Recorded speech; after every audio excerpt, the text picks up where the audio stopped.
Welcome, everyone, and today we will learn about the different societies in heaven. The angels of each heaven are not together in one place but are divided into larger and smaller societies in accordance with the differences of good, of love, and faith in which they are, those who are in like good forming a single society. Goods in the heavens are an infinite variety, and each angel is as it were his own good.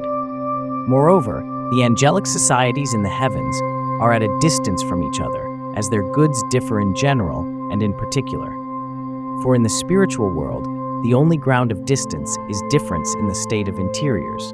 Thus, in the heavens, difference in the states of love, those who differ much being far apart, and those who differ but little being but little apart, and likeness causing them to be together. All who are in the same society are arranged in like manner in respect to each other. Those who are more perfect, that is, who excel in good, thus in love, wisdom, and intelligence, being in the middle. Those who are less preeminent being round about at a distance in accordance with the decrease of their perfection. The arrangement is like light diminishing from the middle to the circumference. Those who are in the middle being in the greatest light, and those towards the circumference in less and less. Like are drawn spontaneously, as it were, to their like. For with their like, they are as if with their own and at home, but with others, they are as if with strangers and abroad. Also, when with their like, they are in their freedom, and consequently in every delight of life. All this makes clear that all in the heavens are affiliated by good, and are arranged according to the quality of the good. Nevertheless, it is not the angels who thus affiliate themselves, but the Lord, from whom the good is.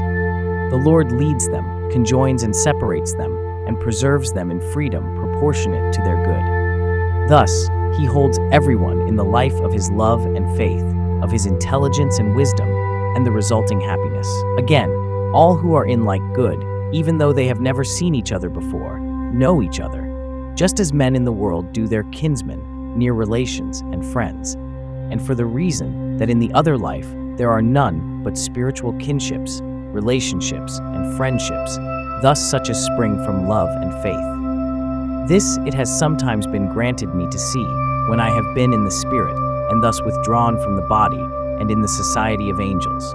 Some of those I then saw seemed as if I had known them from childhood, but others as if not known at all. Those whom I seemed to have known from childhood were such as were in a state similar to that of my spirit, but those who seemed unknown were in a dissimilar state. All who form the same angelic society resemble each other in countenance in a general way, but not in particulars. How these general resemblances are related to differences in particulars can in some measure be seen from like things in the world. It is well known that with every race there is a certain general resemblance of face and eyes, by which it is known and distinguished from all other races. This is still more true of different families. In the heavens, this is much more clearly seen, because there all the interior affections appear in and shine forth from the face, for there the face is the external and representative form of those affections. No one there can have any other face than that of his own affections. It was also shown how this general likeness is varied in particulars with individuals in the same society. A face like an angel's appeared to me, which was varied to express such affections for good and truth as are in those who belong to the same society. These changes went on for a long time, and I noticed that the same face in general continued as a groundwork, all besides being what was derived and produced from that. Thus, by means of this face, the affections of the whole society were exhibited, whereby the faces of those in it are varied. For, as has been said above, the faces of angels are the forms of their interiors, thus of the affections that belong to their love and faith.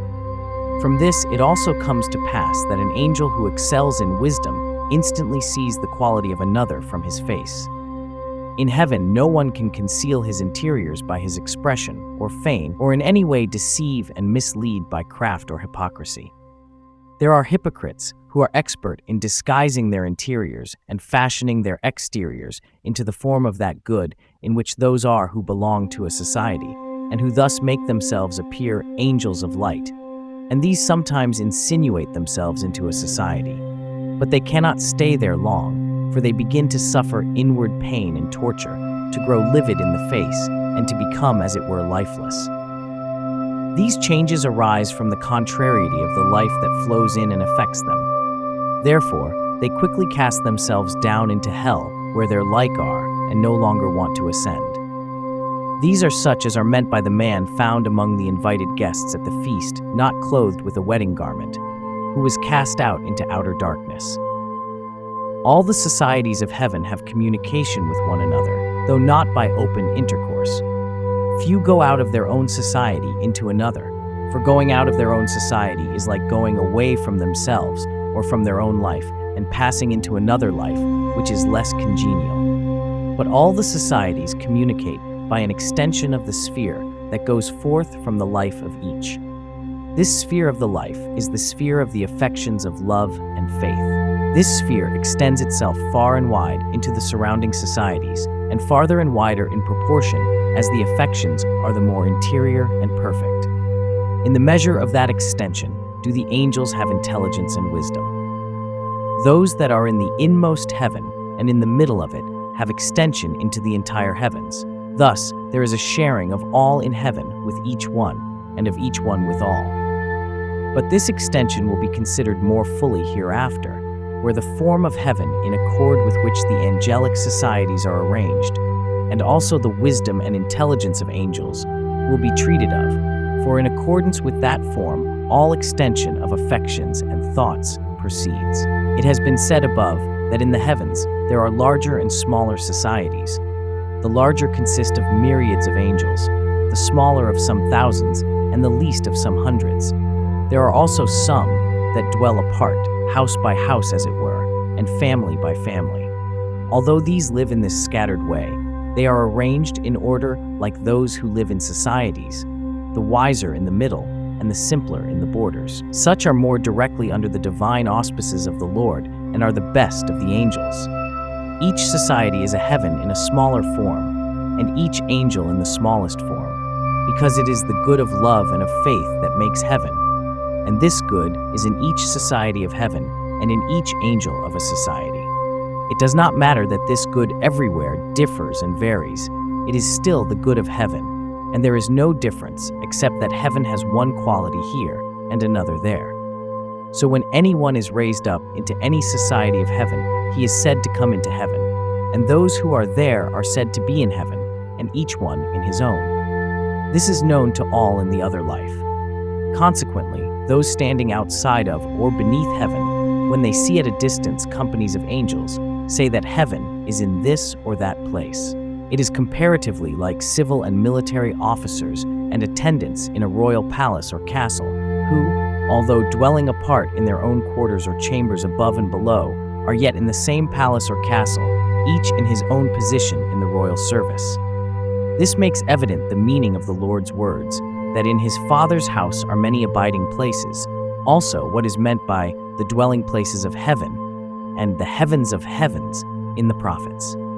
That each society is a heaven in a smaller form can be seen from this also, that each society there has a heavenly form, like that of heaven as a whole. In the whole heavens, those who are superior to the rest are in the middle, with the less excellent roundabout, in a decreasing order, even to the borders. It can be seen also from this, that the Lord directs all in the whole heaven as if they were a single angel, and the same is true of all in each society, and as a consequence, an entire angelic society sometimes appears in angelic form, like a single angel, as I have been permitted by the Lord to see. Moreover, when the Lord appears in the midst of the angels, he does not appear as one surrounded by a multitude, but they appear as a one in an angelic form. This is why the Lord is called an angel in the Word, and an entire society is so called. Michael, Gabriel, and Raphael are no other than angelic societies so named from their function. As an entire society is a heaven in a smaller form, so an angel is a heaven in the smallest form. For heaven is not outside of the angel, but is within him, since the things within him which belong to his mind are arranged into the form of heaven, thus for the reception of all things of heaven that are outside of him. These he receives according to the quality of the good that is in him from the Lord. It is from this that an angel is a heaven. It can in no sense be said that heaven is outside of anyone, it is within him. For it is in accordance with the heaven that is within him that each angel receives the heaven that is outside of him. This makes clear how greatly misled is he who believes that to come into heaven is simply to be taken up among angels, without regard to what one's interior life may be, thus that heaven is granted to each one by mercy, apart from means, when, in fact, unless heaven is within one, nothing of the heaven that is outside can flow in and be received. There are many spirits who have this idea. Because of this belief, they have been taken up into heaven. But when they came there, because their interior life was contrary to the angelic life, their intellectual faculties became blinded until they became like fools, and they began to be tortured in their voluntary faculties until they became like madmen. In a word, if those that have lived wickedly come into heaven, they gasp for breath and writhe about, like fishes out of water in the air, or like animals in ether in an air pump when the air has been exhausted. From this it can be seen that heaven is not outside of a man, but within him. As everyone receives the heaven that is outside of him in accordance with the quality of the heaven that is within him, so in like manner does everyone receive the Lord, since it is the divine of the Lord that makes heaven. And for this reason, when the Lord becomes manifestly present in any society, his appearance there is in accord with the quality of the good in which the society is, thus not the same in one society as in another. This diversity is not in the Lord. It is in the angels who behold him from their own good, and thus in accordance with their good. And they are affected by his appearance in accordance with the quality of their love. Those who love him in mostly being in mostly affected, and those who love him less being less affected, while the evil who are outside of heaven are tortured by his presence. When the Lord is seen in any society, he is seen as an angel, but is distinguished from others by the divine that shines through. Again, heaven is where the Lord is acknowledged, believed in, and loved. Variety in worship of the Lord from the variety of good in different societies is not harmful, but beneficial, for the perfection of heaven is therefrom.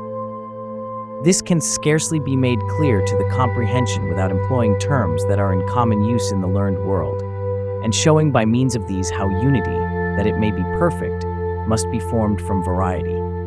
Every whole exists from various parts, since a whole without constituents is not anything. It has no form, and therefore no quality. But when a whole exists from various parts, and the various parts are in a perfect form, in which each attaches itself like a congenial friend to another in series, then the quality also is perfect. So heaven is a whole from various parts arranged in a most perfect form, for the heavenly form is the most perfect of all forms. That this is the ground of all perfection is evident from the nature of all that is beautiful, pleasant, and agreeable, by which the senses and the mind are affected. For these qualities spring and flow from no other source than the concert and harmony of many concordant and congenial parts, either coexisting in order or following in order, and never from a whole without such parts. From this is the saying that variety gives delight, and the nature of variety, as is known, is what determines the delight. From all this, it can be seen as in a mirror how perfection comes from variety, even in heaven. For from the things that exist in the natural world, the things of the spiritual world can be seen as in a mirror. What has been said of heaven may be said also of the church, for the church is the Lord's heaven on earth. There are many churches, each one of which is called a church, and so far as the good of love and faith reigns therein is a church. Here, too, the Lord out of various parts forms a unity, that is, one church out of many churches. And the same may be said of the man of the church in particular, that is said of the church in general, namely, that the church is within man and not outside of him, and that every man is a church in whom the Lord is present in the good of love and of faith. Again, the same may be said of a man that has the church in him as of an angel that has heaven in him, namely, that he is a church in the smallest form, as an angel is a heaven in the smallest form. And furthermore, that a man that has the church in him equally with an angel is a heaven. For man was created that he might come into heaven and become an angel. Consequently, he that has good from the Lord is a man-angel. What man has in common with an angel and what he has in contrast with the angels may be mentioned. It is granted to man, equally with the angel, to have his interiors conformed to the image of heaven, and to become, so far as he is in the good of love and faith, an image of heaven. But it is granted to man and not to angels to have his exteriors conformed to the image of the world, and so far as he is in good to have the world in him subordinated to heaven and made to serve heaven. And then the Lord is present in him both in the world and in heaven, just as if he were in his heaven. For the Lord is in his divine order in both worlds, since God is order. Finally, it should be said that he who has heaven in himself has it not only in the largest or most general things pertaining to him, but also in every least or particular thing, and that these least things repeat in an image the greatest. This conies from the fact that everyone is his own love, and is such as his ruling love is. That which rain flows into particulars and arranges them, and everywhere induces a likeness of itself. In the heavens, love to the Lord is the ruling love, for there the Lord is loved above all things. Hence the Lord there is the all in all, flowing into all and each, arranging them, clothing them with a likeness of himself, and making it to be heaven wherever he is. This is what makes an angel to be a heaven in the smallest form, a society to be a heaven in a larger form, and all the societies taken together, a heaven in the largest form. That the divine of the Lord is what makes heaven, and that he is the all in all may be seen above. Thank you for listening today, and please don't forget to like and subscribe.